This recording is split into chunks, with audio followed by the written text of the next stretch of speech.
po. Good day mga kalupa, mga bossing. So another day, another property na naman tayo, no? Yan, sa mga gustong mag-invest ng good ideal for future investment. So baka ito na po yung hinahanap nyo. Napakaganda po ng ating property so far.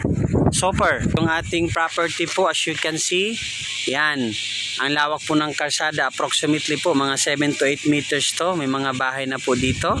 Yan, dikit siya sa Barangay Road ang ating property. Yan mga bossing, mga kalupa. So hindi siya boring, no? And then itong subdivided lot natin as resi farm lot, konti lang po siya, kaya hindi crowded. Ayan po, oh. Napakalamig dito, klimang Tagaytay. Free aircon na po kayo mga kalupa. Yan, ayan, oh, very fresh, tahimik. Yan, fresh na fresh. Yan, tsaka higit sa lahat, walang baha po dito, 100%. Yan, limang Tagaytay po ito, no? So as you can see, tabi siya ng Barangay Road.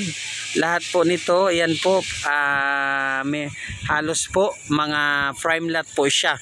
So meron tayong small, ang big cat available po. And then 3 years to pay, wala pong interest. And then ang inclusion is pre-transfer title. All in na po siya. So ito na po yung hinahanap nyo. And then meron, sa ngayon po ay nasa stage siya ng pre-sealing. Kaya I would like to encourage to you na mag-avail na po kayo dito, hindi masasayang ang pera nyo.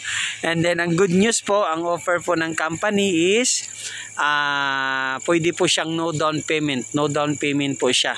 Ayan, so limited lang po ang slots ng no down payment, so kaya avail na po kayo. And then ang future development po nito is cemented po siya. Ang right of way, may concrete drainage, and then gated community po ito. Ayan po. Yan, ayan po, ikotin ko lang po ulit, oh, mga bossing, mga kalupa. Ayan, so dito rin po itatayo, malapit po, FYI lang, ang future hospitals, and then munisipyo. Then dito rin po malapit yung future CBTX Skyway. So tuloy-tuloy naman po yung gawa ng access road natin dito sa Upland, Cavite. So ayan po, malapit lang sa bayan. And then ng Alfonso sa Tagaytay po ay 12 to 15 minutes via Tagaytay na Subo Road. Napakalapit lang po dito. Ayan, avail na po kayo. Thank you for watching. God bless.